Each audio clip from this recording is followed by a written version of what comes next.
Señores, buenas noches. Esto es Animales 2020. Soy Luis Novarecio, día de la cuarentena 15, día del confinamiento obligatorio 15. Yo debería empezar diciendo, y creo que lo es, la imagen del día es esta: 42 personas fallecidas en la República Argentina, 1.353 casos totales, 1.045 infectados, pero definitivamente, y creo que vos vas a coincidir, la imagen del día es la de las colas de los jubilados en la provincia de Buenos Aires. Señores, se terminó la cuarentena. Por torpeza, por negligencia o por lo que fuera, se terminó la cuarentena. Después de 14 días de muchísimo esfuerzo de mucha gente, de quedarse en casa, aprendimos todos, hay que distanciarse. Pasó esto que vos estás viendo. Esto que vos estás viendo, jubilados que fueron convocados en masa a que fueran por ventanilla a cobrar, desconociendo que los jubilados quieren cobrar en efectivo, aun cuando tengan tarjeta de débito. Jubilados juntados, la clase más, el sector más riesgoso, porque son mayores de 60 o 65 años, que por si esto no alcanzara, se los mezcló con personas más jóvenes que probablemente sean portadoras del virus, asintomáticas, que fueron a cobrar los beneficios sociales. Esto es, para mí, la imagen más tremenda de cómo al presidente de la nación le hicieron meter la pata de una manera notable, abriendo los bancos de esta manera. Está ya sentado con nosotros el doctor Carlos Regazzoni, con quien vamos a hablar. Tengo detrás de mí, y vamos a conversar sobre este tema, a Clara Salguero, nuestra compañera. Ahí la van a ver enseguida en pantalla. Clara Salguero está con nosotros, el doctor Aldo Barsanti, un médico clínico de nota que nos va a ayudar, y el señor Sergio Palacio, y por supuesto mis compañeros. Querría un calificativo de lo que vieron hoy. Javi, ¿qué viste hoy en las colas de los bancos? Para mí estalló la cuarentena y es un retroceso enorme del enorme esfuerzo que ha hecho y que viene haciendo la Argentina para confinarse y para tratar de aislar al virus. Dinamitaron la cuarentena. Absolutamente. Romina, ¿qué viste? El absurdo, porque esa es la población de riesgo de la cual estamos tratando de cuidar y de preservar, porque la cuarentena que hacemos nosotros, si no entendí mal, una y otra vez, justamente es para evitar que esos grupos de riesgo tan vulnerables terminen en situaciones mucho más extremas de las que podemos tener cualquiera de nosotros con el coronavirus. Total. Nacho, es una contradicción. Sí, increíble, increíble. ¿Qué viste, Nacho? Una torpeza brutal que entiendo que va a tener secuelas políticas, no en el corto plazo, pero sí a mediano plazo. ¿Qué secuelas? Y evidentemente hubo dos funcionarios que quedaron en el centro de la tormenta. Después vamos a ver quién tiene culpa o quién no. Nosotros tal vez podemos contar lo que pasó y que cada uno saque sus conclusiones. Gustavo. Los bancos se cerraron mal y se reabrieron peor.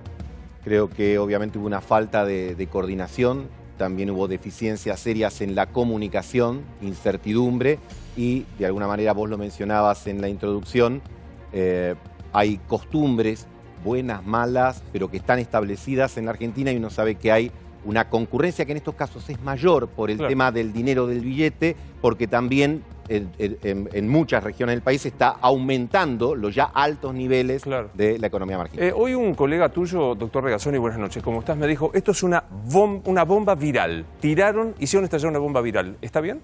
Creo que esto fue un golpazo a la salud de los mayores. Yo estoy muy preocupado porque cuando uno epidemiológicamente, o sea, científicamente, se expuso 8 estadios de River con pacientes, con personas jubiladas, que son los de más riesgo, a la población general. Y pensemos que el coronavirus en la gente mayor tiene un riesgo altísimo, o sea, es muy serio. Es más serio que 3 cirugías de corazón a cielo abierto, para decirlo de alguna manera. Entonces, lo que se logró lamentablemente es que la cuarentena se rompió, ustedes ya lo han dicho, y es exactamente así, desde el punto de vista técnico exacto de cómo tiene que funcionar, cómo debería haber tenido que funcionar, y sepamos que los argentinos no tenemos muchas más herramientas. Claro, o sea, es la cuarentena, es el modo de proteger la cuarentena. Doctor Barsanti, ¿coincide con que se rompió de hecho la cuarentena y habrá que esperar ahora 14 días para saber qué impacto, si es que lo hubo, ojalá que no, de contagio del coronavirus? Enfáticamente coincido plenamente con todo lo que han dicho. Es un espanto que el esfuerzo de los argentinos haya sido dilapidado de esta manera, con esta cantidad de gente, de adultos en riesgo, mezclado con jóvenes que no sabemos si son o no portadores asintomáticos, en una pintura casi surrealista. Era absolutamente increíble ver lo que se estaba viendo. Sergio, digo, como titular de la bancaria, ¿nadie barajó que esto podía suceder? ¿Nadie se dio cuenta que estas colas que estamos viendo, estos amontonamientos, iban a suceder? Bueno, nosotros tuvimos una conversación telefónica contigo en tu programa de radio, donde yo pedía y me acompañaste en el pedido de que no fuera la gente y se agolpara el día viernes, que se iban a abrir los bancos y que si alguien tenía que le pudiera hacer el trámite, que se lo hiciera. Lamentablemente se agolpó la gente por diversos motivos. Uno, porque tenías un vencimiento de AUH, cobran 2.400.000 personas, y se había dividido en 3 días, viernes, lunes y martes. Se agregaba algún rezago, no mucho, que quedaba de gente que no tenía la tarjeta de débito y que iba a cobrar, y se agolpó un montón de gente. Esto me lo han contado inclusive colegas tuyos, que hoy a la tarde hemos estado atendiendo a todo el mundo, que decía que había gente que iba a cobrar los haberes de abril, porque hay un problema de comunicación muy seria en cómo se transmite qué es lo que se va a abrir y qué no. Recién he visto el cronograma de pago que sacó el banco, el ANSES, y lo publicó el Banco Central. Esto sí está más ordenado porque mañana, pasado, el lunes, el martes se sabe qué se cobra y quién puede ir a un banco. Hoy fueron todos. Pero van a seguir yendo la gente. No sé, yo hasta el todo el partido digo, después de lo que vimos, con la angustia de la gente que no tiene un mango, digo, Clara, pero tiene lógica que sigan, abren sábado y domingo, se va a seguir juntando por si las dudas, si el virus no circuló, todo el fin de semana lo vamos a hacer circular también en los bancos.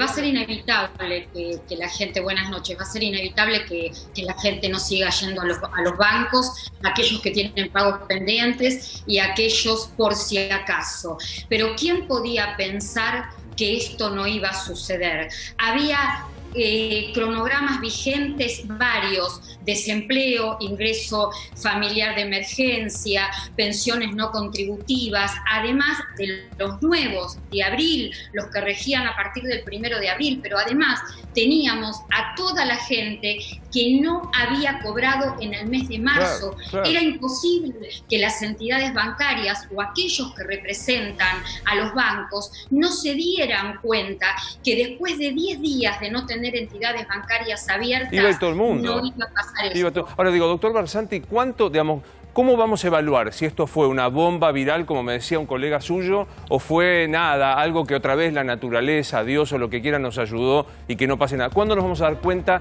qué pasó con este papelón que vimos en los bancos? Y yo calculo que en 2 semanas vamos a ver si esto tuvo una influencia y cuánto fue esa influencia en la violación de la cuarentena, pagada en aumento de número de casos y un aumento de la progresión de la curva. O sea, coincidís, Carlos, en ese momento vamos a estar viendo. Coincidís que en 14 días sabremos si aparecen casos, si los detectamos de paso, ¿no? No más de 14 días. Pero es inevitable. Argentina está en una epidemia de coronavirus y eso no lo puede negar nadie. No detectamos más casos por la cantidad de testeos que se hacen. Cuando se vayan a hacer más testeos, van a aparecer más casos porque está ocurriendo en toda la región. Es un contexto mundial que nosotros no podemos evitar ese. Con lo cual, la cuarentena era justamente porque como no estamos seguros de la situación en la que nos encontramos, debido al diagnóstico, entonces tomamos la medida extrema. Entendamos que es una medida, la cuarentena tiene 5.000 años, con lo cual no tenemos muchas armas más sofisticadas para luchar contra el virus.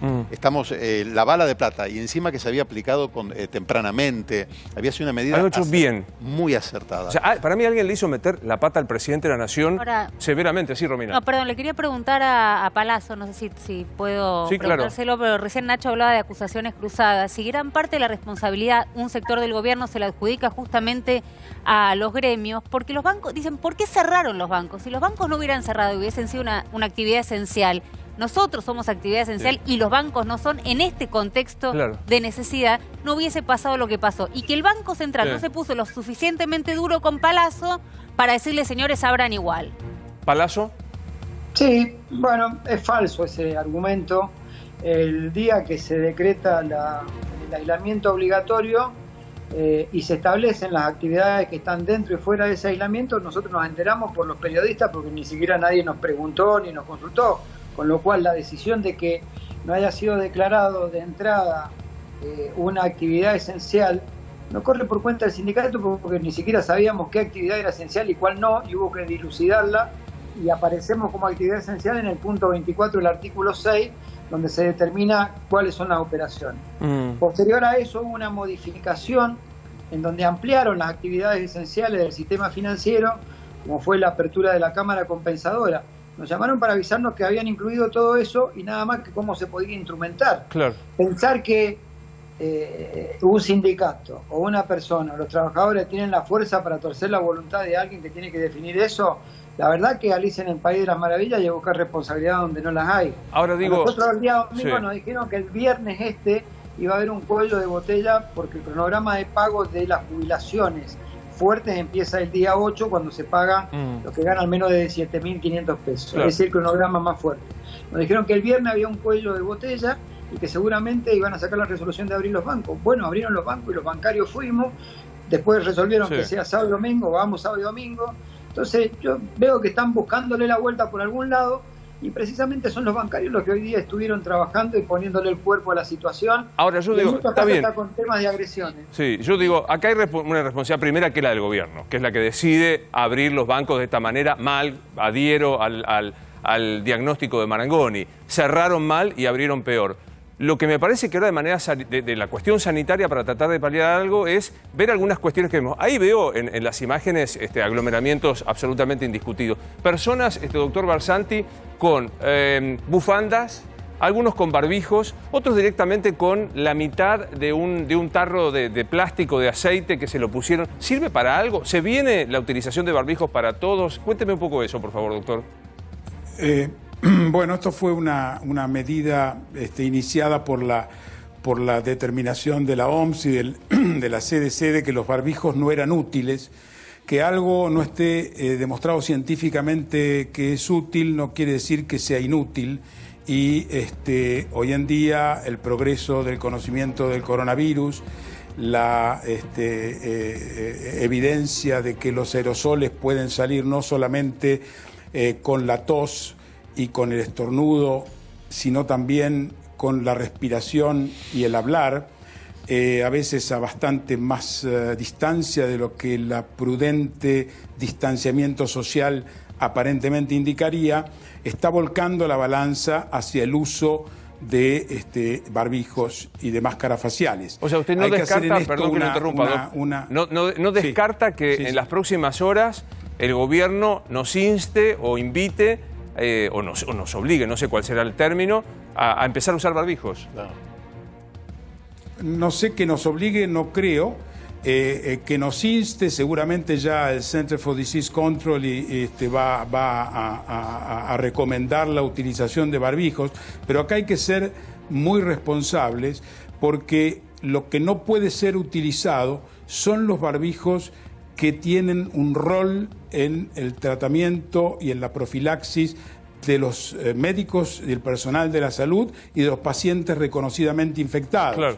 O sea que los N95, esos que filtran la mayor cantidad de partículas, esos son solamente para instrumentar pacientes y los barbijos quirúrgicos se necesitan para el profesional médico. Carlos, ¿cómo ves esto? Primero, insisto, esta protección que hizo cada uno en su casa y ¿qué es lo que viene? Yo coincido plenamente con el doctor Barsanti en el tema de los barbijos y pensemos que ahora al presidente le acotaron las opciones, porque ahí tomó una medida rápida. Más allá de las causas, el daño ya está hecho, con lo cual ahora lo que vamos a tener son más pacientes y más fallecidos en la población de más riesgo. De vuelta, o sea, va a venir el daño es más pacientes...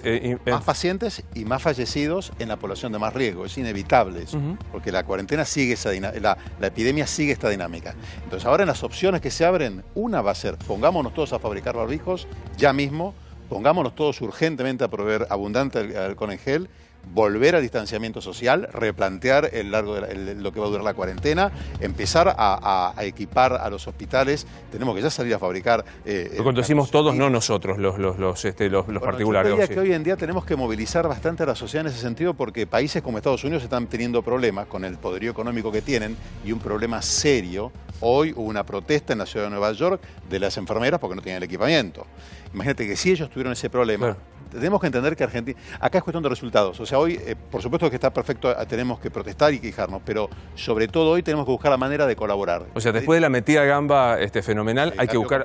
Sí, Javi. Luis, nosotros estamos viendo imágenes del conurbano. Sí. Obviamente es el corazón de la población de riesgo social, sobre todo de esta pandemia.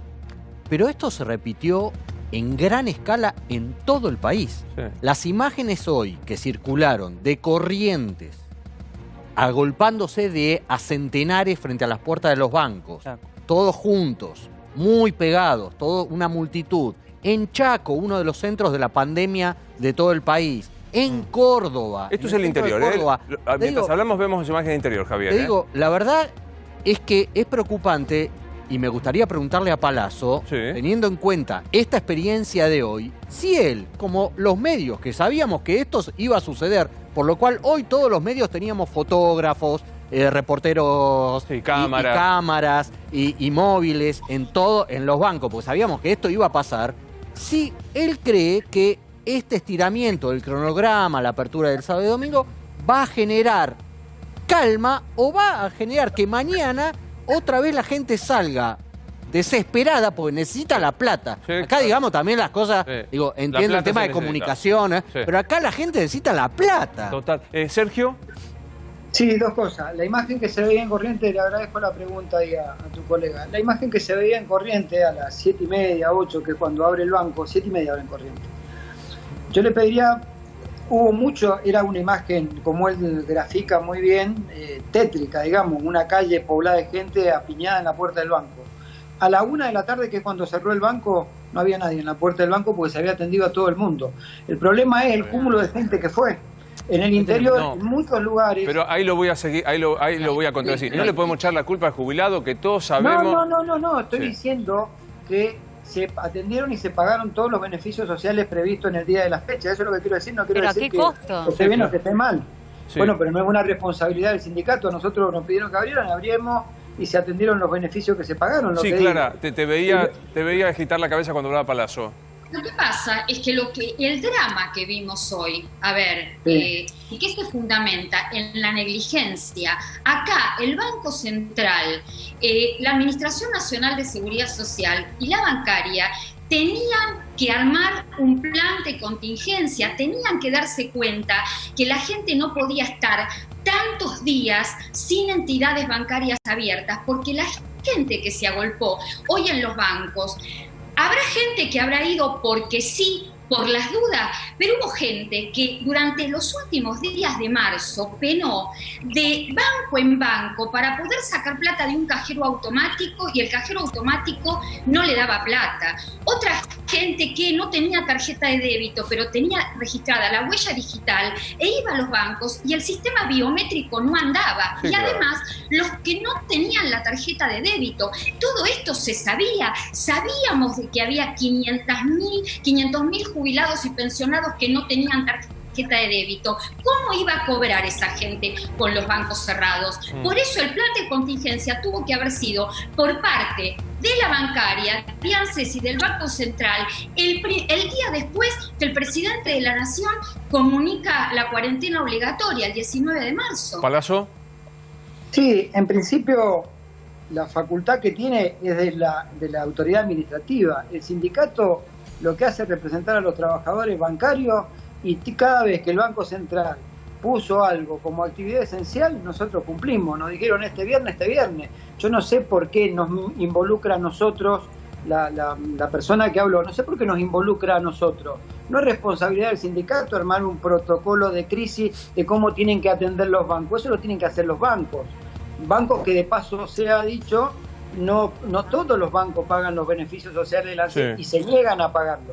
Sí, lo que pasa es que me parece que también es desconocer la idiosincrasia y la tradición de los jubilados argentinos. Voy a hablar solo de ello porque es lo único que conozco. Todos tenemos un papá, o todos tenemos una mamá, o hemos tenido una tía que quieren la plata en la mano. O sea, que no entienden otra situación y que van por las dudas 2 horas antes porque saben que o se cae el sistema, o los bancos los maltratan, o no hay más billetes. Tan elemental como eso, ¿sí, Nacho? Sí, Palazzo, yo hoy lo escuchaba y usted apuntaba directamente contra Banoli porque de alguna manera entendía que no podía superponer los pagos de los jubilados con lo de los que tienen ingreso familiar de emergencia, los de la UH. Yo le consulto algo puntual, Palazzo. ¿De quién es la responsabilidad que hoy a los jubilados, más allá de juntarlos con este tipo de beneficiarios, no les pusieran una silla en la puerta del banco de manera tal de que pudieran hacer una fila más ordenada y se garantizara la distancia? ¿De quién es la responsabilidad? ¿Del banco? ¿De ANSES? ¿De la bancaria? ¿De quién? Del banco. El banco es el responsable de pagarle a la gente. El banco es el que tiene que hacer. En algunos lugares, como en Rafaela, en algunos lugares el conurbano, en Ensenada, cortaron la calle y le pusieron sillas guardando la distancia que tiene que tener, la distancia de distanciamiento social. Algunos municipios lo hicieron. Las entidades financieras no lo hicieron, eso está claro. ¿Por qué debería hacerlo la bancaria? La bancaria no sé por qué nos vuelven a meter en el medio a nosotros, vuelvo a decirlo, si la bancaria representa a los trabajadores. ¿Por qué los trabajadores son los que tienen que ir y comprar la silla y ponerla? Está claro. Ahora digo, Carlos, mañana. Sí, Clara. Luis, para que se entienda, mientras las entidades bancarias permanecían cerradas, quizá como dice Palazzo, por la no exigencia del Banco Central, la Administración Nacional de Seguridad Social, la ANSES, seguía sumando cronogramas, porque estaban, además de los cronogramas habituales, con todos los problemas de cobro, estaban también los cronogramas que venían por la emergencia de la propia pandemia. Por eso el cuello de botella del día viernes pasado. Pero ayúdame a pensar para mañana. Yo todos los beneficios. Me quiero sumar algo que dice el doctor Regazzoni. Quiero decirles que en un rato voy a estar mano a mano charlando con Gabriel Rolón, con el psicólogo Gabriel Rolón, para tratar de entender un poco esto y empezar a hablar de la salida de la cuarentena. Yo creo que la cuarentena terminó. No se puede terminar. No se puede terminar. Pero hay que empezar de nuevo. Digamos pero la cuarentena hoy... pero estaba... De hecho, sí. No quiere decir que... No, se retrocedieron muchísimo. Si no cerramos la cortina. No, pero entendamos lo siguiente. Estamos hablando de algo que es debido a muerte. O sea, la única herramienta que tenemos para enfrentar a un adversario como el virus, el coronavirus... Es la cuarentena. Es la cuarentena hoy, porque además y causa muchas muertes. No es que es algo muy grave. O sea, ustedes ven lo que está pasando en España, lo que está pasando en Italia. Entonces, no solo la cuarentena no la podemos dar por terminada, sino que hay que rectificar todos los errores que se hayan cometido y hay que tener un plan clarísimo para cómo se sigue adelante. Te doy la derecha. Mañana, para pensar con el doctor Barsanti y el doctor Regazzoni, mañana, ¿cuánta gente va a ir a los bancos? ¿Tiene derecho a ir a los bancos, Clarita? Mucha. ¿Hablamos de decenas de miles? Yo te puedo asegurar que esto a lo sumo, Luis, se aminora. Se calma un poquito, quizá un poquito de menos gente, porque ahora está el sistema de terminación de número de documentos, pero igual la afluencia de público que va a haber mañana las entidades bancarias va a ser un día muy difícil. ¿Qué hay que hacer? Carlos, ¿qué hay que hacer? Le pregunto primero a Carlos y después al doctor Barsanti. ¿Qué hay que hacer mañana para intentar evitar que no se produzca esto? Tener un plan en el cual los jubilados van a tener que moverse lo menos posible. Ideas hay muchas. Por ejemplo, aumentar la cantidad de lugares de pagos. Usar los rapipagos, no desconozco eso, cómo se hace, pero aumentar la cantidad de lugares de pago. Aumentar los horarios. Que desde PAMI, desde el ANSES se llamen a los jubilados para decirle a qué lugar tienen que ir y en qué momento. Porque le vamos a estar protegiendo su vida. O sea, nunca fue tan importante la acción del Estado sobre un jubilado como ahora. En algo que, reitero, tiene 15% de mortalidad en la gente mayor este virus. Entonces, frente a semejante panorama epidemiológico, nosotros no queremos vivir lo que vieron otros países, tengo que extremar esas medidas de cuidado. Y después, yo coincido con lo que dijo recién el doctor, el uso de algún tipo de protección de barbijo. Tendrán que hacerse un comité y planear algo casero que se pueda fabricar. Pero vos recomendás que mañana va a ir una señora que te está viendo en este momento porque no tiene plata, no tiene tarjeta de débito. ¿Le recomendarías que fuera cubierta con un barbijo, con algo? Yo creo que tiene que hacerse lo que el Ministerio de Salud de la Nación diga y nadie puede hacer otra cosa distinta. Entonces, tiene una responsabilidad inmensa de planificarse una estrategia para que mañana no se repita lo de... Tendría que estar ahora el Ministerio de Salud. Pero punto a Barsanti a ver qué opina. Sí, Barsanti, ¿qué hay que hacer? Tendría que estar ahora el Ministerio de Salud diciendo qué hace mañana las decenas de miles de personas que explica Clara Serguero van a ir al banco. Hagamos nosotros una suerte de pedagogía de entre casas. ¿Qué hay que hacer, doctor Barsanti? Absolutamente, lo que uno ve en las imágenes de hoy y que es extremadamente preocupante es la ausencia de distanciamiento social Ya no sabemos si es suficiente los 2 metros, y acá la gente estaba pegada a centímetros, camarógrafos, jubilados, gente más joven. Era un pandemonio. La verdad que esto no se puede repetir, y así como lavarse las manos, no tocarse la cara, hoy sabemos, y desde hace bastantes días que viene evolucionando el conocimiento, que la utilización de un barbijo, aunque sea casero, es capaz de proteger sobre todo a los que están infectados asintomáticos, que son un porcentaje importante de la población que no transmitan la enfermedad a otros. Sí, Romina. Es importante. A ver, me parece que Clara le puso nombre y apellido a los responsables y no hay muchas dudas, por más que a Palazzo él diga quién nos involucra. Ahora, dicho esto, nosotros tenemos una responsabilidad. ¿Quiénes van mañana? Más allá de que la idiosincrasia de los jubilados es quiero la plata, la necesito, los bancos van a cerrar. Venimos de una historia muy complicada en el país. Me pasó hoy de pedirles, digamos, a una jubilada que no vaya y me dijo, bueno, pero yo ya pasé el corralito, tengo que ir hoy porque si no, no me la dan. Pero mañana es solamente, si no, Clara, ayúdame, jubilados y pensionados cuyos DNI terminen ahí están, 0 y 1. Y en 1, punto. ¿Sabes cuál es el problema? Pero no es poca gente eso. ¿Cómo, Clara? A ver, no pueden ir, los únicos que pueden ir a las entidades bancarias este fin de semana, lunes y martes, son todos aquellos que no tienen tarjeta de débito. Sábado, domingo, lunes y martes se les va a pagar a todos los jubilados y pensionados por terminación de número de documento que no cobraron en el mes de marzo, en estos primeros días, y se habilitan los bancos justamente el fin de semana para pagar a aquellos que en el mes de marzo no pudieron cobrar, pero aquellos que a su vez no tienen tarjeta de débito. Sí, está. Pero yo perdónenme que sea pesimista, hoy lo dijo Palazzo temprano en la radio, entre 6 y 7 personas que iban al banco tenían tarjeta de débito. Y la verdad que ponernos a hacer docencia electrónica en el medio de este caso, la verdad que sí. Ahora, digo, a mí me parece que hay que poner claro, no solo por lo que pasó hoy o lo que puede pasar el fin de semana, sino porque la vida continúa y vienen obligaciones más adelante. Las regulaciones son responsables, es responsabilidad del regulador, es decir, del Banco Central. Sí. Y el cronograma del ANSES, no hay vuelta, termina la historia. Ya está, Central y ANSES. Ahora, para el futuro, y a lo mejor quiero involucrar una pregunta para Sergio, para el futuro cercano,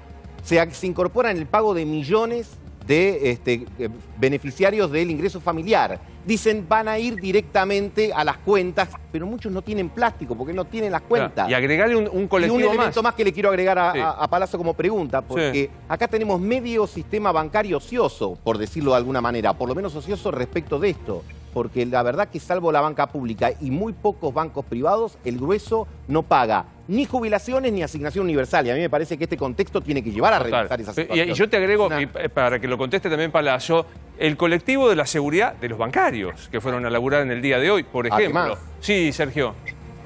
Sí, bueno, en primer lugar, yo sostengo, lo he dicho en innumerable cantidad de oportunidades, creo que el presidente del Banco Central también lo ha dicho, que independientemente de las medidas que quién tiene que tomarla y quién tiene que programar, que es el ANSES el que tiene que programar los pagos para que estas cosas no pasen, yo no soy un médico para determinar si un banco tiene que abrir o no. Eso lo tiene que determinar el Ministerio de Salud en el marco de su estrategia de aislamiento.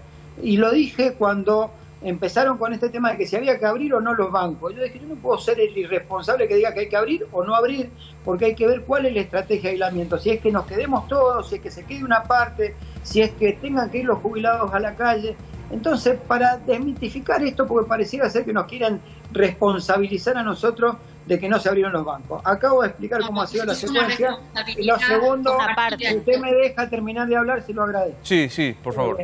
Y lo segundo que le quiero decir es que en este sentido, ahora está ordenado de aquí en adelante cómo va a ser los pagos. Si este orden hubiera existido en el día de hoy, se hubiera dicho con claridad quién podía ir y quién no podía ir, hoy fueron todos.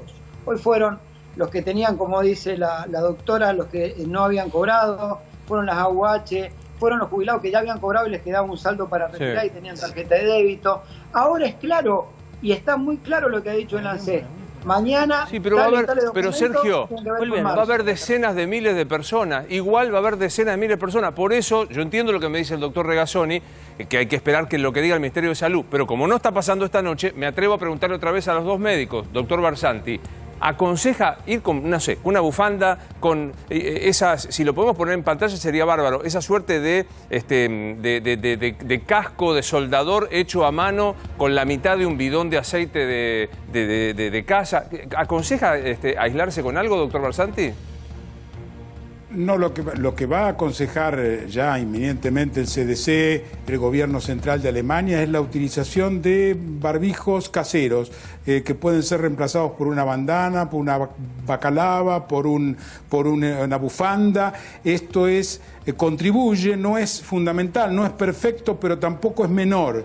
Y yo lo que pido es un llamamiento a que esto no vuelva a ocurrir, porque entonces vamos a estar tirando una medida brillante que se tomó antes del día 25 de la epidemia. La vamos a estar tirando por la borda con el grupo más susceptible. Total. Yo apelo a la sensibilidad y a la racionalidad de los dirigentes, que esto no puede volver a ocurrir. Pero por eso, todo lo que estamos me atrevo, hablando del barbijo, de la bandana es... me atrevo a decirlo, son las 12 menos cuarto de la noche de este día viernes. Mañana sábado abren, ¿en qué horario abren, Clara, mañana los bancos? Mañana abren de 10 a 17 los bancos. Cada uno con su horario habitual va a tener que hacer 2 horas, va a tener que dar 2 horas más de exceso de trabajo, ¿sí? 2 horas más de excedente. ¿Me dejás, Luis, decir quiénes tienen que ir al banco sábado y domingo? Sí, por favor. Para que la gente lo entienda. Son todos los jubilados y pensionados que no cobraron el mes de marzo. Mañana sábado se va a pagar terminación de documentos 0 y 1, el día domingo terminación de documento 2 y 3, el día lunes terminación de documento 4 y 5 y el día martes terminación de documentos 6, 7, 8 y 9. Bien. Este es el cronograma para todos los jubilados y pensionados que no cobraron marzo y que no tienen tarjeta de débito. Está claro. Clara, muchas gracias, doctor Barsanti. Sí, cierra 20 segundos usted, Palazzo. Sí. Sí, a ese cronograma le está faltando algo, le están faltando 1.600.000 personas. ¿Qué van a hacer con el cronograma de pago que está previsto para pagarle a las AUH que no cobraron hoy porque estaba dividido en 3 el pago? Pero Palazzo, yo hay algo que no entiendo. Si fuéramos Suiza, yo puedo entender su posición desde el sindicato. No, yo estoy diciendo que falta, por eso, llegar ese cronograma. Está bien, pero lo que le quiero plantear es lo siguiente. Si fuéramos Suiza, yo entiendo la autoridad de aplicación, el sindicato cuida a los trabajadores, pero Palazzo, usted es uno de los sindicalistas más cercanos al presidente de la Nación. Usted le puede decir, Alberto, perdóname, pero esto que está haciendo el Banco Central y Lances es una cagada. No lo hizo. Mirá, 3 días antes de que se decretara el aislamiento obligatorio, cuando todavía no tenía fecha y se decía que podía ser esa semana, la semana siguiente, hubo una reunión en el Banco Central con los presidentes de cámaras. Eran nada más que los presidentes de cámara y por el sindicato fuimos 5 personas. En esa reunión, no sabiendo que ese fin de semana se implementaba, pensábamos que era la otra semana, le dijimos, ustedes que son los que tienen el negocio de pago de jubilado con el ANSES, a los presidentes de cámara, hablen con el ANSES para que esta semana adelante todos los pagos en caso de que se decrete este aislamiento obligatorio, cuarentena, como lo quieran llamar. 3 días antes de la reunión, nosotros le dijimos a los presidentes de las cámaras empresarias que hablaran con el ANSES para hacer esto. Sí. Ahora, ¿es tarea del sindicato hablar con el presidente del ANSES o de los bancos que son los que tienen que pagar? Claro, está claro, uno sabe cuál es la responsabilidad primera. Ahora, que evidentemente no somos Suiza, y adhiero a la teoría Calvo, de que nadie de los que estaba en condiciones de tener experiencia, salvo por el sentido común, lo hizo, no lo hizo. De vuelta, gracias, Clara, doctor Barsanti, Sergio Palazzo, muchas gracias. Yo sigo preguntando, estamos a 10 horas de que abran los bancos de vuelta. ¿Qué le recomendás? Porque mañana va a ir gente otra vez a los bancos. Si no se toma una estrategia, más vale que nadie vaya al banco. Es que alguien notificó una estrategia. Pero entendamos lo siguiente. Pero Carlos, quiero decir no lo siguiente. Opción, no ir al banco para esta gente. Cada 10 personas que se contagien, una va a fallecer. ¿Está bien? Cada 10 personas que se contagien, una va a morir. Estabas hablando del 20% de los jubilados, porque si es 0,1, 1, 2 y 3, cada vez el 20%. Es 1,5 millones de personas cada vez. Entonces, el tema es delicado. Estamos hablando de algo que donde lo primero acá es cuidar la salud. Me siento, o sea, yo te digo, coincido con el doctor Barsanti que todo el mundo tiene con la cara tapada. Eso bueno, esto es una cosa, porque digo, se enojan conmigo cuando yo digo terminamos la cuarentena. Lo estoy diciendo de hecho atropellaron una medida maravillosamente tomada. El presidente tomó una gran medida que era la cuarentena. Lo de hoy, al presidente le hicieron tomar una medida bochornosa. Y yo creo que el presidente debería hacer cargo a los funcionarios que tomaron esta decisión porque tomaron una medida bochornosa. Listo, ya está, miramos para adelante como vos decís. Mañana en 10 horas se abren los bancos. Hasta que venga la normativa que dice que la gente va a ir al banco, la gente que vaya con la cara cubierta. La gente, mira, lo correcto es, tienen hasta las 9 de la mañana de mañana el Ministerio de Salud de la Nación para dar la recomendación. Y esa recomendación se tiene que cumplir a rajatabla. Y cada uno de los que esté ahí, sea de la municipalidad, sea de la policía, tiene que saber exactamente cómo manejar una situación que de por sí es anómala.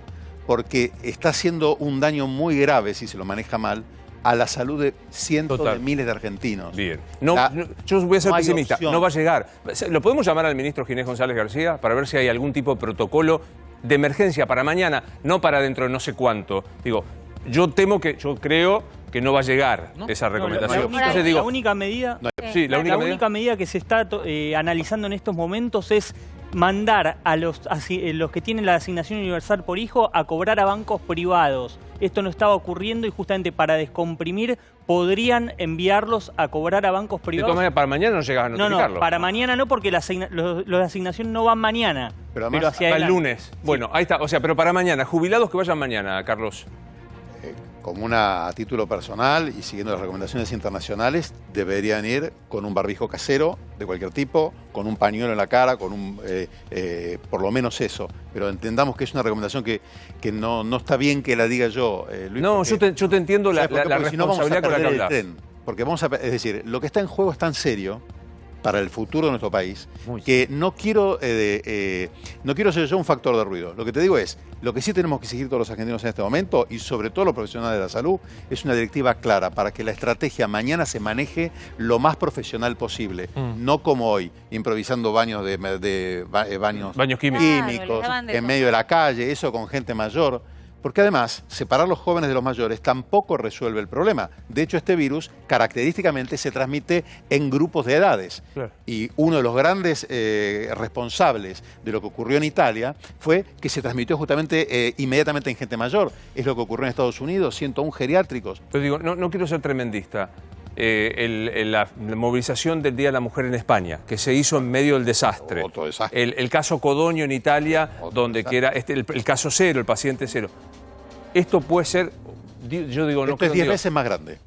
¿Cómo? Esto fue 10 veces más grande. Esto es 10 veces más grande que lo... Claro, porque acá se movilizó 1,5 millones de personas. Y es una cuestión estadística. Es decir, la probabilidad de que haya un contagiado, llamemos al contagiado un inóculo, o sea, vos pones virus en el ambiente. Sí. La probabilidad de que haya un virus en el ambiente, cuando vos tenés 10 personas juntas, 10 personas, es más baja. Si tenés 100, aumenta la probabilidad de que encuentres a un contagiado. Si vos te ves con 200 personas, la probabilidad aumenta mucho más. Estadística pura. Es un tema estadístico puro y el virus se mueve con un patrón matemático, casi matemático. De hecho, estamos viendo todos los días las curvas y vos ves las curvas y parecen trazadas con una regla. ¿Por qué? Porque cuando los fenómenos son tan masivos como los contagios, estamos hablando de ya 1.100.000 y pico de contagiados, estamos hablando de 60.000 muertos en el mundo, y el virus todavía no pasó a los países subdesarrollados. O sea, todavía estamos viendo, el 90% de los casos fatales que estamos viendo están en los países con los mejores sistemas de salud del mundo. Nueva York, una ciudad que es cuna de la medicina moderna, en Francia, en Alemania. Todavía no vimos la peor parte, que es la parte cuando esto pase a los países en su desarrollo. Entonces, ojo, porque uno empieza a tener premoniciones o imágenes que se adelantan, lo que pasó en Ecuador, que no son aislados. En la Argentina a mí me da mucha pena por lo que pasó, porque se tomó una decisión extraordinaria, adelantando la cuarentena. Eso fue, además, con mucha sagacidad, porque ante la falta de datos, porque por la estrategia de testeo que se había desarrollado o implementado, la incertidumbre, no, cortamos por lo sano. Y después salió la economía a cuestionar cuánto tiempo se puede sostener la cuarentena. Y yo lo que les digo es, no vamos a tener opción entre lo médico y lo económico, si lo médico se te va de madre. ¿Sabes que yo me quedo muy enseguida voy, Romy, perdón, me quedo muy angustiado. Sí, la verdad, no te la voy a poner alguna cosa que no sé. Me deja muy angustiado decir que esto, que es de una torpeza fenomenal, es 10 veces peor que haber hecho la marcha de las mujeres en España o el caso italiano. Pero es que en Italia fue un partido de fútbol y acá te estoy diciendo que llenaste 8 canchas de River, por lo menos, en cantidad de gente. Haga la cuenta, no estoy inventando algo. Estoy diciendo algo que además los modelos matemáticos se estudian así. Los modelos para las epidemias se estudian con flujos de personas. Entendamos que esto, nuevamente lo reitero, no solo es grave para la gente mayor. Ayer se cumplió el médico número 100 que moría en el mundo. Todos esos médicos tenían debajo de 50 años. El primer médico que falleció, el doctor Li Wenlian, tenía 33 años, un oftalmólogo. La primera médica que falleció, Xia Xixi, una médica china, gastroenteróloga, tenía 29 años. Bien, pero me pones más angustia porque se suponía que los menores de 60 años sin enfermedades preexistentes tenían un tránsito bueno, moderado de la enfermedad. Tienen un riesgo bajo, pero que sigue siendo 10 veces más alto que el de la gripe común. Para ponerlo claro, ante las epidemias anuales de gripe, nadie vacuna a la población joven. Claro. Porque el riesgo es despreciable. Pero si hoy apareciese la vacuna, nadie dudaría en también vacunar a la población joven. Me das un instante y le pido también a la mesa para que sigamos charlando con el doctor Regazzoni, porque ya está con nosotros Gabriel Rolón, que está a través de Skype. Hola Gabriel, un gran gusto saludarte. Hola Luis, ¿cómo estás? Buenas noches para todos. Como te escuché con Ale Fantino contarlo, tomaste una decisión personal de vida de no salir de casa y por eso no estás sentado acá al escritorio del mano a mano, ¿verdad? Sí, claro. Sí. Yo cuando esto, justamente un par de días antes de que se decretara el aislamiento, yo decía en aquel momento, le dije a Ale, la vi venir, me pareció que íbamos a tener que responsablemente cuidarnos para cuidar al resto. Entonces tomé la decisión de quedarme en casa a la espera. Digo, si después las cosas se daban diferentes, pero me pareció que era una medida anticipada, pero coherente, la de poder quedarme guardado en mi casa, con un aislamiento, porque me parece que hay momentos en los que no hay derecho a correr riesgos, ¿no? Digo, porque el riesgo nuestro ya no es solo el riesgo nuestro. Entonces, cuando uno corre riesgos sobre su propia vida, podemos tildarlo de inconsciente o todo lo que quieras. Ya cuando uno con su riesgo pone en riesgo a los demás, ya es un irresponsable, ya es una persona peligrosa. Y entonces creo que ante todo ese panorama que veía, que se nos venía, yo dije, bueno, prefiero estar 2 o 3 días antes en mi casa y si me equivoqué, y no quedarme 3 o 4 días de más y después tener que pagar algún costo yo o los que quiero o los que no conocía a lo mejor. ¿Por qué no podría haber sido yo portador sano y comprometer la salud de otros? Fíjate esto, ¿no? Que estamos diciendo esto y una decisión personal, individual, muy pensada y muy racionalizada. Lo estamos diciendo en el día en donde vimos el aglomeramiento de personas en los bancos de la provincia de Buenos Aires, colas, una decisión pésimamente tomada a la hora de llamar a la gente que no tenía un peso para que fuera a cobrar. ¿Y sabés qué hizo? La gente fue a cobrar porque no tenía otra opción y porque no hay cajeros automáticos y porque no los entiende o porque no los quiere. ¿Qué ves? ¿Qué te parece que demuestra lo que pasó hoy allí en la provincia de Buenos Aires, Gabriel? Lo que demuestra es que cuando hay momentos de enorme necesidad, a veces la necesidad pasa por encima de lo que corresponde, ¿no?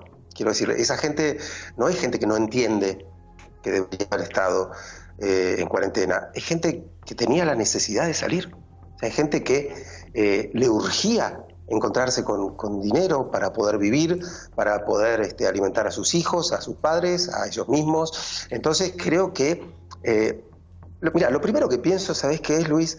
Que desgraciadamente el aislamiento no es igual para todo el mundo. No es igual para todo el mundo. Digo, hay personas que te dicen que bueno, listo, que están bien, que cortan el pasto, que juegan con sus hijos, con sus perros, que bueno, que aprovechan para...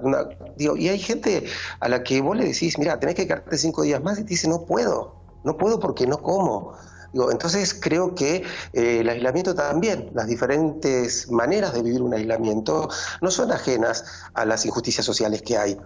Y entonces si vos a alguien le decís que después de tanto tiempo de no poder cobrar, de no tener dinero, de no poder disponer de alguna manera cómo va a alimentar, cómo va a pagar algo que necesita pagar, le decís que puede ir a buscarlo, y en ese momento la verdad es que es posible que la necesidad pasa por encima de la conveniencia o de lo que dictamina la coherencia, pero no los podés acusar a ellos, no podés acusar al necesitado. Es una gran frase, la necesidad pasa por arriba de la conveniencia. Pienso también en este otro sector que los otros días acá sentado en esta mesa, Jorge Asís decía que es un sector que podría tener y que está cumpliendo la cuarentena, que es una clase media, que está un poco mejor y demás, pero que empieza a transitar el momento de la angustia, del estrés, de la desesperación, de la falta de la movilidad física. Ahí, ¿qué se puede decir? ¿Cómo se mide el nivel de angustia hoy y qué consecuencias puede dejar, Gabriel? Bueno, esa es una cuestión diferente, Luis, porque es cierto, digamos, quien está pasando por todos estos días de aislamiento, yo me he dado cuenta, ¿sabes? Con los pacientes que atiendo por Skype y con las personas con las que hablo, me doy cuenta que está empezando a tener un impacto el aislamiento, y un impacto emocional, un impacto psicológico, un impacto que pasó esto de decir... bueno, listo, son 10 días, 12 días, me quedo en casa. Estamos hablando de esa clase media a la que hablaba así, ¿no? Que bueno, listo, me quedo acá, hago algo, veo cómo trabajo desde mi casa. Y hay un momento en el que el tiempo psíquico te empieza a demostrar que esto ya no era, bueno, me quedo en casa, es que, bueno, pero esto viene en serio, ¿no? Y hay una exigencia más. O sea, yo creo que aunque conscientemente todos sabíamos que el 31 no podía terminar el aislamiento, inconscientemente, porque así funciona el inconsciente, esa fecha del 31 actuaba dentro de nosotros. Y esto es como si vos le decís a alguien que se fue caminando a Luján, cuando le faltan 10 cuadras, te corro la basílica 15 kilómetros, ¿no? Digo, es muy probable que esa persona diga, pero yo me había preparado para llegar hasta acá, y que esas piernas y esos músculos hasta ahí lo hubieran sostenido y después se quiebra un poco. Yo creo que sabíamos que no iba a ser así, pero inconscientemente creo que a muchas personas le jugó en contra esta idea propia. No digo esta idea del gobierno que va tomando medidas paso a paso. Creo yo que hasta ahora, hasta la de hoy, eran medidas muy coherentes con las que todos estábamos de acuerdo. Sin duda. Es más, agradecíamos sin duda las medidas que se venían tomando. Digo, hago excepción del hecho desafortunado y grave de hoy, pero yo creo que sí, muchas personas se están encontrando con que el nivel de ansiedad aumenta porque... Mira, Luis, cuando vos querés castigar a un preso, ¿viste? Lo vemos en las películas, digo, lo mandan a aislamiento, ¿viste? Dice, bueno, tantos días de aislamiento. ¿Por qué? Porque el aislamiento te desestructura psicológicamente. El aislamiento te quita la noción de tiempo y espacio que son fundamentales para que tu psiquis esté equilibrada. Quiero decir, el aislamiento te produce ya no sé si... ¿Qué es? Miércoles, jueves, hoy, ¿viste que la gente está confundida? Sí, claro. Bueno, digamos, vos le quitas a alguien esa noción de tiempo, se le desequilibra la noción de espacio, también nuestro espacio se ha acotado y tenemos que vernos restringidos, aparece esta angustia, digamos, por la incertidumbre. Lo incierto genera angustia, porque la angustia es esa emoción que aparece ante lo que yo no sé qué va a ocurrir, pero que potencialmente puede ser grave. Que es un poco esto, ¿no? Perdón que te interrumpa, digo... Digamos, cierra perfectamente en este concepto. Vos decís, la angustia es algo incierto. No solo no sé cuándo se levanta la cuarentena, no solo no sé si voy a contraer el coronavirus y no solo sé cómo va a ser el desenlace. O sea, es una incertidumbre con un potencial, con una posibilidad muy grave de lo que puede llegar a pasar. No estoy hablando solo de la fecha de la cuarentena. No, por supuesto, porque, mira, yo tengo para mí que... de esto vamos a salir y que, digamos, vamos a salir y vamos a recomponer nuestra vida lo mejor que podamos, sabiendo, digamos, me parece que no es tiempo para mentirnos, sabiendo que de estas situaciones uno siempre pierde algo, ¿no? Yo quiero decir, pensar que no perdemos nada sería una tontería. Intentar dar ánimo diciendo, bueno, listo, esto pasa y volvemos como si nada, sería engañar a la gente. O sea, cuando uno pasa por situaciones como estas, hay cosas que se quedan en el medio. Hay gente que pierde trabajos, hay gente que pierde sueños. Quiero decir, alguien que había a lo mejor ahorrado durante muchos años para comprarse un auto, para hacer un viaje, para lo que fuere, y bueno, se va a tener que gastar los ahorros en esto. Hay alguien que a lo mejor invirtió mucho tiempo de esfuerzo en una pequeña empresa y se da cuenta de que con esto se le cae y bueno, ahí veremos cómo viene el Estado a ayudar o no, pero todos vamos a perder algo. Sí, pero digo, en esta pérdida, incluso también pérdida de cómo nos vinculamos, o ganancia, no sé, habrá que verlo, ¿no? Porque yo siento que hay como un revalorizar con la ausencia de los afectos. Pero por supuesto. Imagino los que están pasando la cuarentena solos, que deben haberlo sentido mucho más rápidamente. La necesidad de decir cómo no valoro de manera más potente los afectos. Ahora digo, salir de esto va a generar algún daño. ¿Solo psíquico o te lo imaginas también físico? Mirá, puede ser que físico también, depende la patología o la estructura psíquica de cada uno, ¿no? Porque muchas veces el daño psíquico después se traduce en un daño físico. Digo, suponete, quiero decir, si vos tenés un paciente fóbico, digamos, tenés una persona que sufre de fobia, o lo que comúnmente se llama también otro cuadro, digo, viste que dicen los TOCs. Sí. Imagínate esa persona que naturalmente es cuidadosa o le tiene miedo, que todo lo limpia. Imagínate con todo esto, lo que es la psicología de esa gente. La psicología de esa gente está puesta a prueba todo el tiempo y esto produce un daño físico también. No es sin consecuencias el sufrimiento psíquico. Y lo que vos marcabas está muy bien. Digo, todos hemos perdido hasta los abrazos, hemos perdido los encuentros, hemos perdido un montón de cosas que no son menores, porque son las cosas que nos hacen felices. Y las cosas que te hacen felices o te dan placer son las cosas que te protegen de la angustia y del estrés. Que en este momento estamos en esa situación. Y que, yo te diría, si no fuera por la magnitud de lo ocurrido hoy, yo creo que era momento de instar a la gente a apropiarse del espacio que le ha tocado en este aislamiento, de ocuparse de cosas en las que pudiera obtener un cierto placer para bajar la ansiedad, de entender que actuar de una manera común en un momento raro y extraño es un error.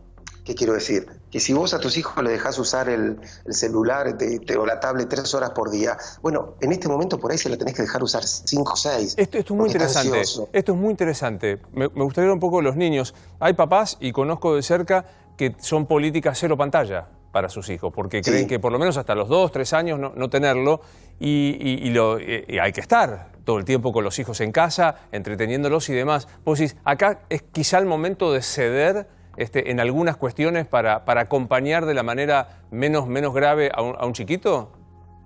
Por supuesto, Luis. O sea, ¿por qué? Porque imagínate que un chico que va al jardín, digo, ¿no? Va al jardín, gasta energía, está con sus amigos, corre, juega, hace un montón de actividades y en este momento no las tiene, no tiene el contacto social, no tiene el desgasto físico y en algún lugar también tiene que canalizar su ansiedad.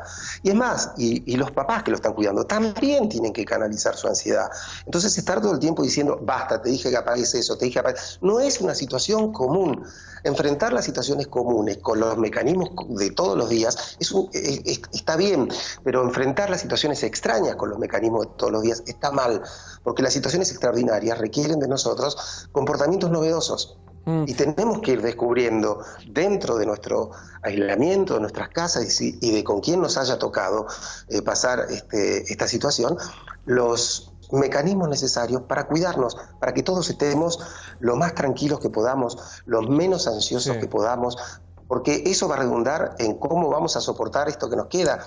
Que yo te escuchaba recién con tu angustia, permíteme que lo diga de esta manera, Luis, con tu angustia por decir, bueno, explotó la cuarentena, esto se fue al diablo, y entiendo tu angustia, pero me parece que en estos momentos, más que nunca, tenemos que volver a tomar el timón, ¿sí? Es decir, se ha cometido un error, es cierto, y un error que va a tener consecuencias seguramente. O sea, pretender que por un error tenemos que entregar todo, me parece que no. No, está bien, yo hago un mea culpa de lo que dije. Yo estoy muy enojado, aparte de angustia, porque es parte de lo mismo, ¿no? O sea, sí, pero porque me parece que... ¿Qué pasa? Sí, mira, perdón. Luis, disculpadnos. Esta es una situación de duelo, ¿sí? O sea, estamos en duelo, porque estamos perdiendo cosas todo el tiempo y tenemos miedo a perder más. Y en las situaciones de duelo aparecen algunas emociones. Siempre. Uno se le enoja, una de ellas es el enojo. Claro. Uno se enoja. dice, pues no puede ser, ¿cómo pasó esto? ¿Cómo se murió mi viejo? El enojo hasta que... ¿Sabes qué? Me quedo pensando en algo. Hoy vi en el edificio en donde vivo que una hermana le trajo a otra hermana 2 botellas de vino, la dejó en la puerta, se alejó de las botellas de vino hasta que su otra hermana tomó las botellas y se fue. Vos hablabas del aislamiento y sus consecuencias. No sé si es igual para todos, pero pensaba... ¿Qué cosas nos va a dejar a los más chiquitos, a los más adultos y a los más viejos este aislamiento? ¿Se puede pensar que va a ser distinto a la consecuencia del aislamiento en cada una de las edades que atravesamos? Sí, seguramente, porque probablemente los más chiquitos se lo olviden, ¿no?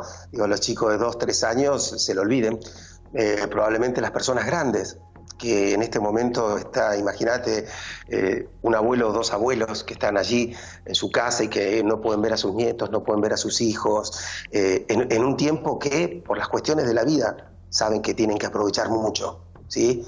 Porque el tiempo es una variable que no controlamos y la vida es nada más que tiempo, Luis. Entonces, cuando te quitan tiempo, te quitan vida.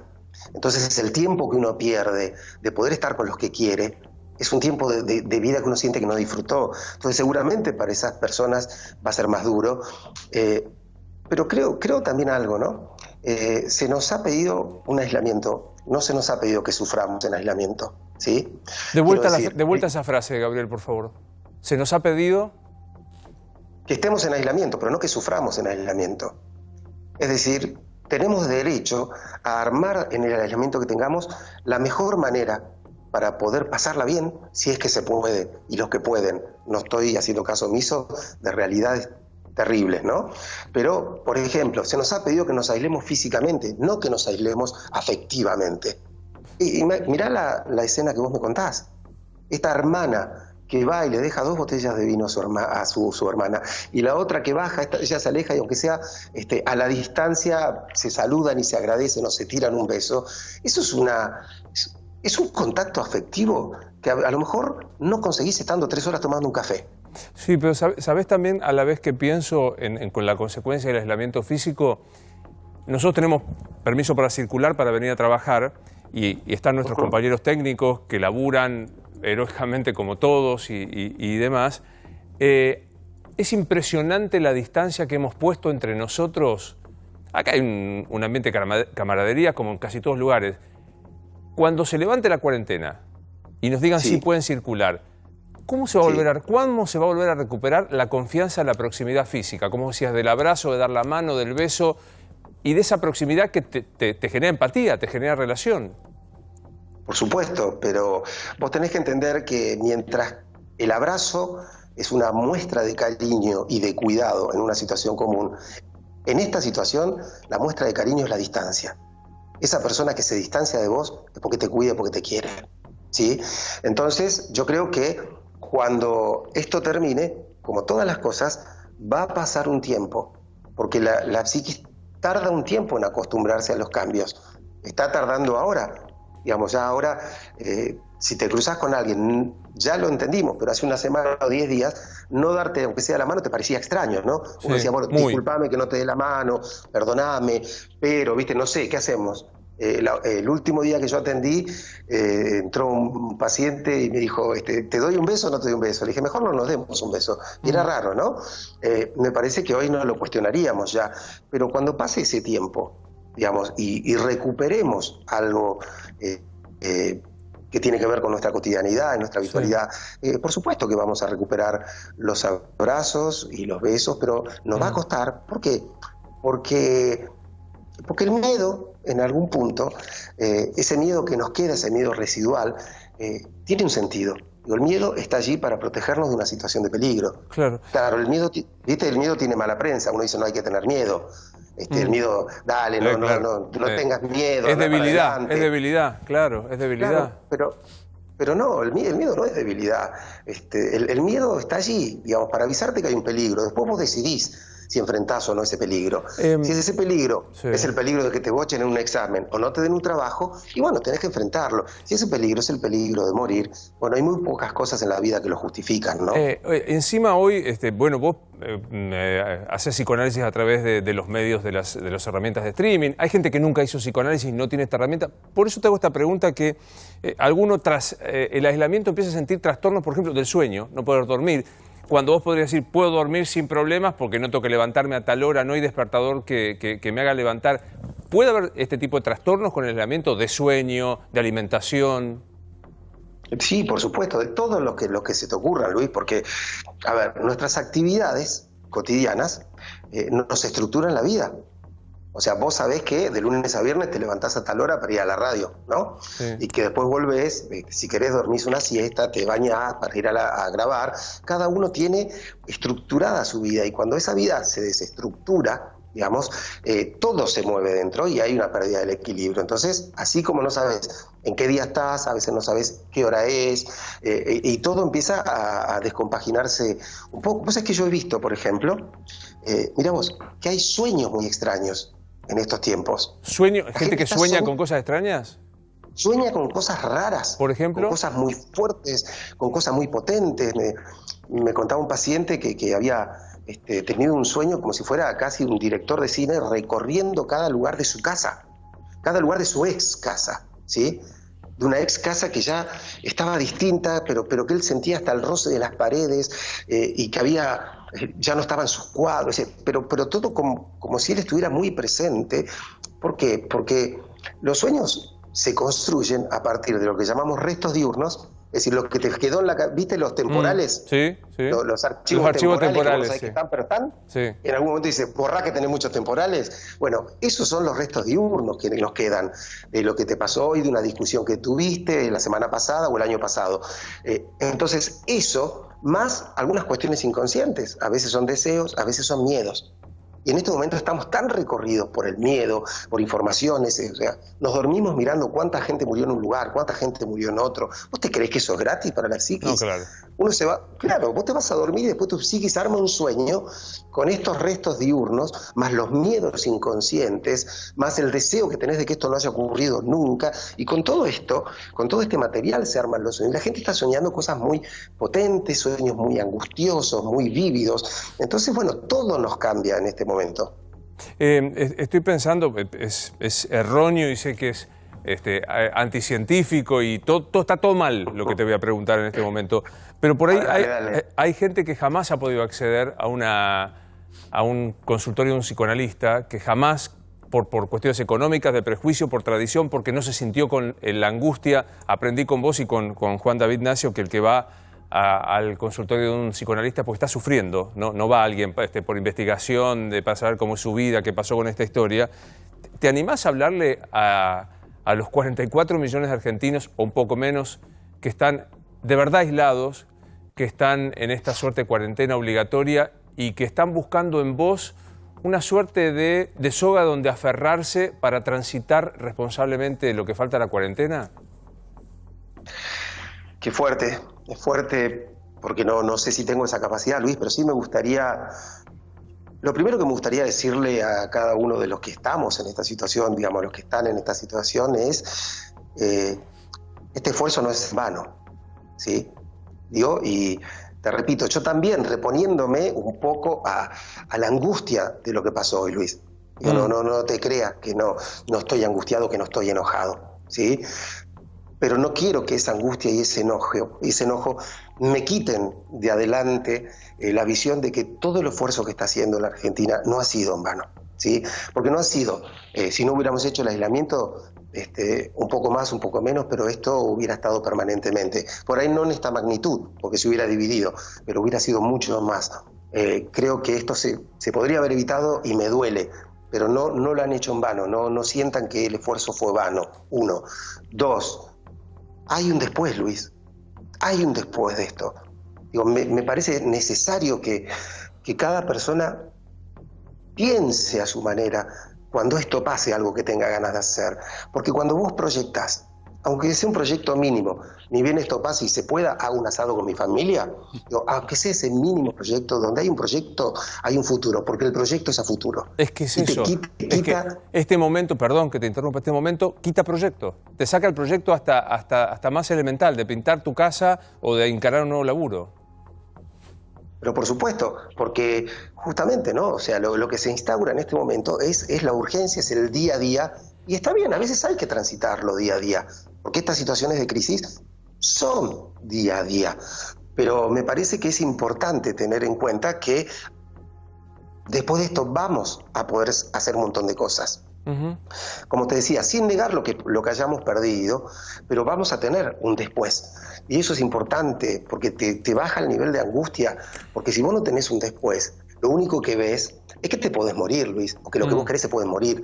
Y con esa situación es muy difícil estar equilibrado. Lo que le diría también es que se apropien de su espacio, ¿sí? Que se apropien del lugar en el que están. ¿Por qué? Porque cuando uno siente que está encerrado por decisión de otro, uno es un poco un rehén de la situación, ¿sí? Entonces cuando uno, en cambio, cuando uno toma una decisión, dice una amiga mía, cuando uno toma una decisión deja de ser un rehén. Entonces yo creo que tenemos que decidir, bueno, a pesar de esto que ha ocurrido, nos quedamos, lo decidimos, no decimos, bueno, ya está, yo también salgo.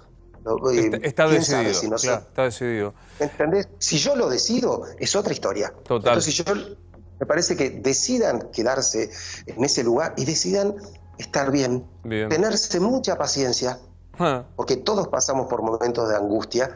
Digamos, no nos peguemos latigazos y digamos, no puede ser, no nos flagelemos, tengamos paciencia con quien está con nosotros.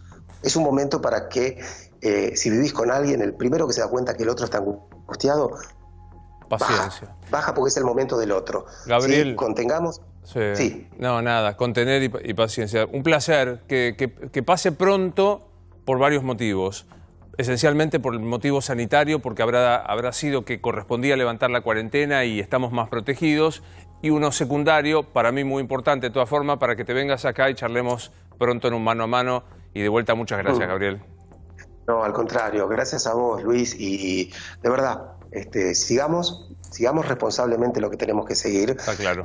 No sumemos un error nuestro a errores que ya han cometido otros. Está bien, corregí. Está bien. El enojo de se terminó la cuarentena, acabo de corregirlo con vos y pido disculpas por haberlo dicho. Gracias, Gabriel, muy amable. Un abrazo enorme a todos. Hasta Chao. luego. Bueno, ¿hay alguna novedad de si para mañana tenemos algún plan distinto? Sí. Acaba de escribir el presidente de la Nación, no sé si lo tenemos, acaba de escribir un tuit. Léelo desde ahí. Déjame ver si te lo leo desde acá. Muy, no sé si uno puede decir enojado, porque la verdad es que él es parte, digamos, también de esto que sucedió en el día de hoy. Escribió hace un ratito, hace minutos nada más: los jubilados y los hermanos más necesitados son nuestra prioridad. En medio de una pandemia, cobrar una jubilación o un beneficio del Estado no puede convertirse en un riesgo para la salud. Eso es inadmisible. Ya ordené a los responsables que no vuelva a repetirse lo de hoy. Y habla de... ¿Cómo, Javi? Ordené a los responsables que no vuelva a repetirse lo de hoy. Y vuelve a poner que la atención en los bancos el sábado 4 de abril, para no ser, digamos, muy extensos en lo que es el cronograma, solamente jubilados y pensionados que no cobraron marzo con DNI terminados en 0 y en 1. Fue un día de furia hoy en Olivos. Sí. ¿Día de furia? Titulámelo, ¿cómo fue ese día? ¿Quién con quién? El presidente con, me imagino, Vanoli. Hizo citar a Vanoli de ANSES y a Pese, presidente del Banco Central. Los hizo tener 2 horas de sopapeo con el jefe de gabinete, Santiago Cafiero, y solo el presidente recibió a Cafiero con Pese para armar el nuevo cronograma de pagos. A Vanoli ni lo quiso recibir. Vamos a repasar lo que está pasando en el mundo, porque es una pandemia que nos obliga a mirar nuestro país, pero también mirar el mundo. Nos vamos a ir a Madrid, a Brasil y a los Estados Unidos. Roxana Segatori nos está escuchando en Madrid. Hola, Roxana. Buenas noches en el deseo. No fue un buen día tampoco para España, ¿verdad? No, ¿qué tal? Buenas noches, Luis. La verdad es que no. Los últimos días no están siendo buenos para España en cifras y en todo lo que acarrea esa expansión del número de infectados que se sucede día a día. El día de hoy cierra con 120.200 infectados aproximadamente, unos 11.200 fallecidos y 30.000 personas recuperadas. Pero déjame decirte algo, la presidenta de la Comunidad de Madrid anunció en el día de hoy que a partir de la semana que viene se va a hacer un testeo masivo en la ciudad de Madrid, debido a que estas cifras que formalmente se dan día a día no estarían siendo las oficiales en este momento.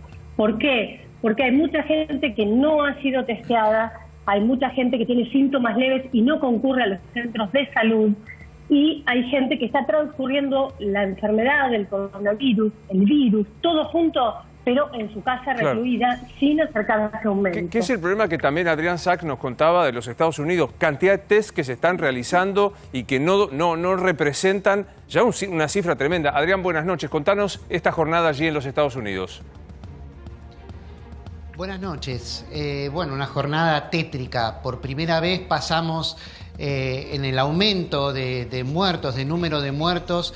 Ya vamos contando de a miles, 1.087 de ayer a hoy, y ya pasamos los 7.077 aproximadamente, pero no es solamente eso, ¿no? Es lo que se está viendo en Nueva York, que como el gobernador Andrew Cuomo lo dice, es el centro del huracán, ¿no? Es un huracán lento que va destruyendo todo y donde se ven escenas espantosas como enfermeros y médicos que van muriendo a punto tal de hacer que sus compañeros con menos de 30 años ya hagan su testamento, ¿no? Porque saben que muchos de ellos no van a sobrevivir. Bueno, imágenes tremendas. Entonces, que veíamos, Adrián, que describís de una manera muy cabal, pero imágenes que también veíamos en Ecuador. Está Iván Triviño allí en Ecuador. Hola Iván, buenas noches. Sigue siendo difícil la situación en Ecuador con imágenes tremendas que se veían desde el lugar, ¿verdad? Buenas noches, mucho gusto saludarlos. Efectivamente, Guayaquil está viviendo un verdadero infierno. La gente hasta el día de hoy, hasta esta hora, me sigue escribiendo mucho en mis redes sociales que por favor denuncie, que suba a mis redes. Tienen cadáveres en las casas, cadáveres que tienen que sacarlos de las casas y ponerlos en la vereda, embalarlos en plástico y sacarlos a la calle porque ya tienen un hedor, apestan demasiado y ya no hay forma de tenerlos en la casa. Es impresionante, a pesar de que acá en Guayaquil se está tratando de hacerlo de manera eficiente, no se alcanzan.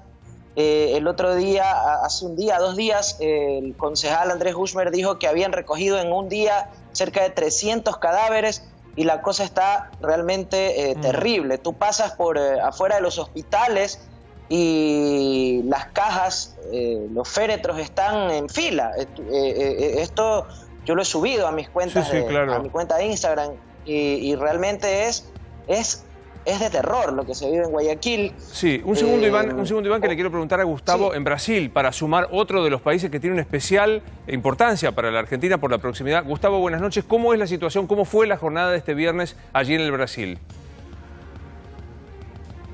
Buenas noches, Luis. Buenas noches a todos. Bueno, la cantidad de infectados a este momento, 9.216. La cantidad de muertos, 365. Fueron 41 en relación al día pasado, donde recordemos, en la salida de anoche comentábamos que los fallecidos ayer eran 82, o sea, ha disminuido la cantidad absoluta de fallecidos el día de hoy.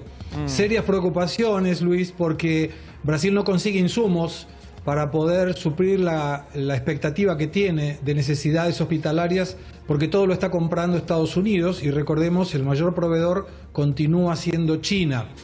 La ciudad de San Pablo, que tenía previsto salir de la cuarentena no rígida, como tiene Argentina, aquí es un poco más flexible. El gobernador Doria está pensando en pasarla para el final del día 14, martes 14 de abril. Y lo interesante desde el punto de vista judicial es que uno de los partidos políticos, el Partido Solidaridad, un afiliado del Partido de los Trabajadores, había solicitado judicialmente que la administración de las unidades de terapia intensiva del sector privado fueran administradas y gerenciadas por el sector público. Bien. Y uno de los ministros de la Corte Suprema, Lewandowski, negó ese pedido. Me gustaría repasar con los 4 países que estamos viendo hasta cuándo se extiende la cuarentena. También tengamos en cuenta hemisferio norte, hemisferio sur. Me decías, Gustavo, ¿hasta cuándo se extiende la cuarentena del Brasil?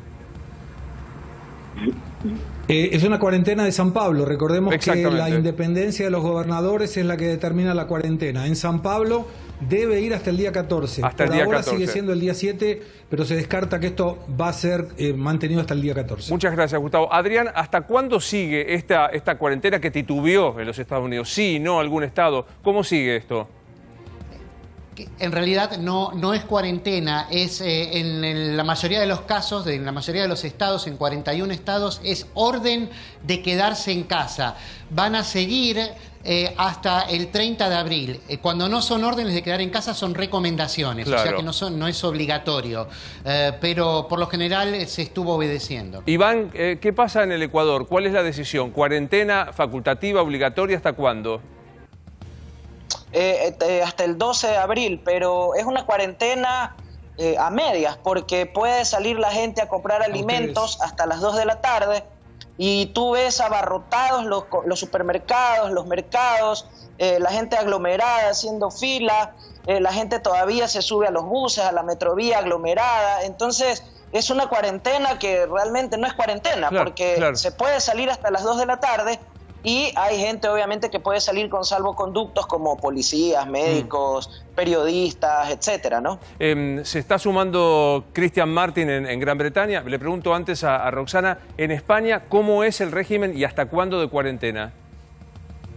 Aquí en España el régimen es obligatorio. La Guardia Civil te para en la calle y te pregunta si tenés la orden para movilizarte o no, si vas al supermercado. Luego te piden el ticket como comprobante de que realmente hayas ido al supermercado. Y en el día de hoy, Pedro Sánchez se ha reunido con varios integrantes de su gobierno, justamente para mañana anunciar la extensión de esta cuarentena, de este confinamiento, hasta el día 26 mínimamente de abril. Perdón, Roxana. Sí. Perdón que lo saludo a Christian Martin, que está en el Reino Unido. Buenas noches, Christian. Preguntarte, panorama de la jornada de viernes que ya terminó en Gran Bretaña y extensión de la cuarentena allí en el Reino Unido. Sí, buenas noches, buenos días acá, Luis. El panorama es el peor.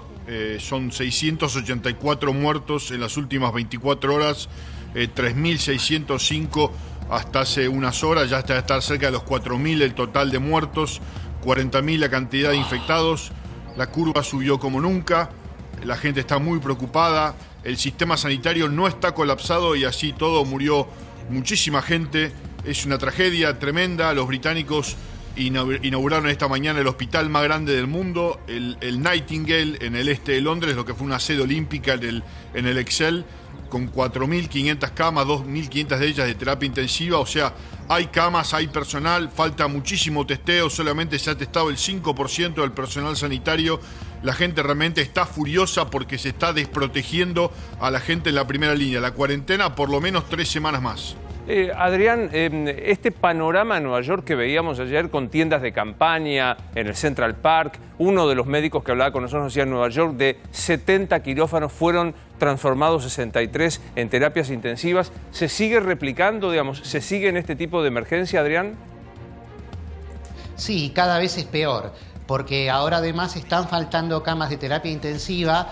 Por eso Trump, como bien decía Gustavo Segre, está tratando de apropiarse de todos los recursos que tiene e impidiendo la exportación, porque estaban haciendo justamente muchas especulaciones con el material para venderlo caro al exterior, ¿no? Muchos de los empresarios.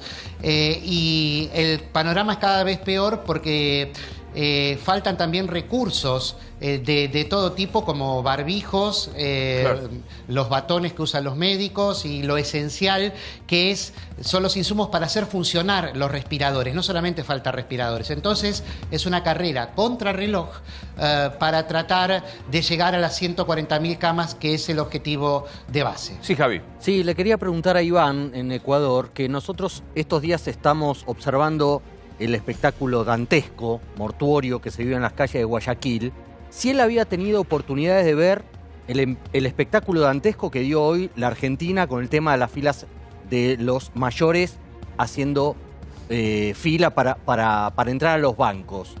¿Qué sensación le dio ver eso? Sí. Lo vi y bueno, es que te digo, como acá vivimos todo peor, entonces la verdad no me impresiona ni me sorprende. Acá hay filas para entrar a los bancos, filas para entrar a los mercados, a los supermercados, hasta para entrar a los hospitales, a los centros médicos. O sea, aquí la aglomeración es común. Entonces, realmente con mucha pena tengo que decir que ya a esta hora ya nada me sorprende. Recién Roxana Segatori decía que la Comunidad Autónoma de Madrid ha decidido hacer testeos masivos para determinar el verdadero número de infectados, que me gustaría que repasáramos en números redondos, Roxana, de toda España. ¿Cuántos son los infectados y los fallecidos allí? 120.000 infectados, hablamos de 11.200 fallecidos y unas 30.000 personas recuperadas. Bien. Le pregunto al doctor Regazzoni, ¿estamos haciendo los testeos suficientes en la República Argentina o estos números que tenemos, que los vemos allí, 1.353 casos totales, 1.045 activos, 266 recuperados, 42 muertos? ¿Son representativos de verdad? No, el mismo ministro de Salud de la Nación ha dicho que no es la totalidad de los infectados y el ministro de Salud de la Ciudad dijo lo mismo. Probablemente, por lo que dicen los modelos matemáticos, tiene que haber por lo menos el triple de personas infectadas. Con lo cual... ¿El triple? Sí, y seguramente, porque es más o menos lo que se ve en otras partes del mundo. Por cada paciente que se documenta, uno imagina que hay 2 más o 3 que no están documentados, infectados. Claro. No pasa tanto con los casos graves, aunque también seguramente hay subdiagnóstico de casos graves y también seguramente hay defunciones que son por coronavirus y que no se terminan de documentar. ¿Hay muertos que mueren por coronavirus que no son diagnosticados como tal? Sí, eso es indudable porque el nuestro, si bien que es un país que tiene un excelente nivel de registro, no tiene los niveles de registro que puede tener Inglaterra, con lo cual el problema es que... Sí, Nacho. Sí, Luis, seguimos con muy bajo nivel de testeo, 7.385 casos, pero por primera vez en las últimas 24 horas se testearon más de 1.108 test. Fue la primera vez que se cruzó la barrera de los 1.000. Entienden que va a ir incrementándose el número, pero la novedad es esa. Por primera vez desde que arrancó el primer caso hasta ahora, 1.108 casos. Bien, yo pensaba en el tema del pico, ¿no? Uno sabía la curva aplanada, además se esperaba para medios de abril. Entiendo, ¿se ha corrido? ¿Es correcto decir que se ha corrido hacia mayo? Yo creo que con este nivel de testeo es muy difícil hacer ese tipo de predicciones. Son modelos muy teóricos. Probablemente podría ocurrir eso. La realidad es que va a depender de lo que nosotros hagamos. Hoy la prioridad es la cuarentena, pero la segunda prioridad, que es más importante que la cuarentena, es movilizar a toda la nación para fortalecer el sistema de salud. Bien. Romina. No, yo digo que realmente siento una frustración enorme y por momentos me pareció muy inútil, ¿no? Porque venimos escuchando hace tiempo España, Brasil, Gran Bretaña, y no es ni siquiera disuasivo. Digo, ¿qué hacemos con esto que estamos escuchando nosotros, que le estamos contando a la gente? ¿Qué estamos haciendo? ¿Contando muertos, contando roedores, contando bolsas para cadáveres? Ni siquiera es disuasivo, porque esto no es que sirve para que la gente no salga mañana a la calle o no le importe bajar al perro. Yo ayer viajé de acá hasta mi casa, son 12 cuadras, creo que conté 20 personas paseando al perro. Hoy vimos lo que vimos, entiendo la necesidad de los jubilados, la entiendo, por supuesto que sí, pero había 3 cosas que vos podías prever, sino que me corrija el doctor, de esto que era completamente imprevisible, que no debía incertidumbre. Que el virus venía de afuera, se sabía. Se propuso cerrar las fronteras, cerrar 6, se le rieron al canciller Felipe Solá, finalmente se terminó haciendo. El aislamiento, que aparentemente surtía algún efecto, y después se sabía que se iba a tener que pagar a millones de jubilados, pensionados y a quienes tenían asignaciones sociales. A ver, ¿en qué parte? Entonces seguimos escuchando esto. Por eso todos nos vamos angustiados y no sirve de nada. Le pregunto a Cristian Martín si vio las imágenes de la provincia de Buenos Aires, abarrotados los bancos, aglomerada la gente. ¿Cómo se reacciona frente a eso desde allí, Cristian? Sí, las imágenes llegaron aquí. Salieron en la BBC, que va a todo el mundo, en BBC World, el canal mundial. No puedo opinar al respecto porque he perdido a mis padres bajo el siniestro sistema del PAMI argentino, los dos en el 2017, así que prefiero reservarme la opinión, es realmente una vergüenza. Javi, sí, te escuchamos. Sí, quería preguntarle a Roxana y también al doctor Regazzoni, ya que lo tenemos acá, ¿qué piensan de esta corriente científica que hay en España respecto a los beneficios, entre comillas, de que tantos españoles estén infectados de coronavirus pensando en su posible inmunidad en la segunda ola? ¿Esto está siendo fuerte, esta corriente que plantea Javier, Roxana? No tan fuerte. A ver, si bien se sabe aparentemente que el virus, una vez que uno lo incorpora en su cuerpo, ya se hace inmune, no estaría siendo tan exacta esa teoría, por lo cual nadie la toma como realmente fuerte por el momento. Así que nada, se sigue cuidando, acá los controles son súper fuertes. Están estudiando también la posibilidad de exigir que la gente salga con barbijo. Por lo pronto, hasta el mes de mayo no vamos a poder movilizarnos libremente, si se puede llamar de esa manera, por la calle. Se va a hacer dosificado. Se está estudiando una manera de cómo descomprimir ese confinamiento cuando llegue el momento. Pero lo que intentaba decirte antes, las universidades ya no vuelven a clase, los colegios tampoco, porque aquí las clases terminan en el mes de junio, así que el último trimestre de este año, de este ciclo lectivo 2019-2020, se va a hacer directamente online y se va a aprobar online. La clase presencial se da por perdida. ¿Tiene asidero esto que plantea Calvo respecto de que se infecten más para generar inmunidad? Hoy, relajar el distanciamiento social para que aumente el número de contagios, para que aumente la inmunidad natural, es inadmisible dada la mortalidad elevada que se asociaría con eso. Estaríamos hablando, en Estados Unidos esa estrategia llevaría a 2 millones de muertes. Entonces, como es inaceptable eso, la realidad es que el mundo hoy no tiene una estrategia para resolver esto hasta que no aparezca una vacuna. Se están planteando muchas. Cuando se puedan diagnosticar los anticuerpos en la sangre y entonces se va a detectar a la gente que tiene inmunidad, ahí van a haber relajamientos selectivos. Estamos en Madrid, estamos en Gran Bretaña, estamos en Brasil y estamos en Londres. Ya vamos a seguir hablando. Gracias a nuestros corresponsales que estaban allí. Gracias a Roxana en Madrid, gracias a Cristian en Londres, a Adrián en los Estados Unidos e Iván en Ecuador. Pequeña pausa y seguimos en Animales Sueltos. Más policías para mañana, Romina, ¿verdad? Iban a ser 7.000 que estuvieron en la calle hoy. Bernie decidió, por lo menos en la provincia de Buenos Aires, 9.000 que van a quedar de manera, por lo menos hasta que dure esta pandemia de manera permanente. Son los famosos policías de reserva. De 7 se pasaron a 9 que ya se quedan. Gustavo. Se habló mucho de medidas. Es hora de empezar a hablar de un plan. Hay 30.000 puntos de contacto con los clientes, hay 10.000 más comerciales, hay teléfonos, aplicaciones, billeteras virtuales. Me parece que para el próximo mes y el otro lo que hay que coordinar es todo eso. Nacho. Alberto les pidió personalmente ayuda a los intendentes, se comunicó con varios de ellos van a estar recorriendo el conurbano mañana. Señor Calvo. Se va a poner un poquito peor este tema, porque de los 3.600.000 personas que el gobierno pensaba que se iba a adherir a pedir el ingreso familiar de emergencia, se subieron casi 12 millones de personas. Me queda todavía alguna recomendación médica del doctor Regazzoni tras la pausa. Estamos viendo el lunes. Doc, recomendaciones para mañana. Otra vez, gran movilización de gente. La organización lo es todo.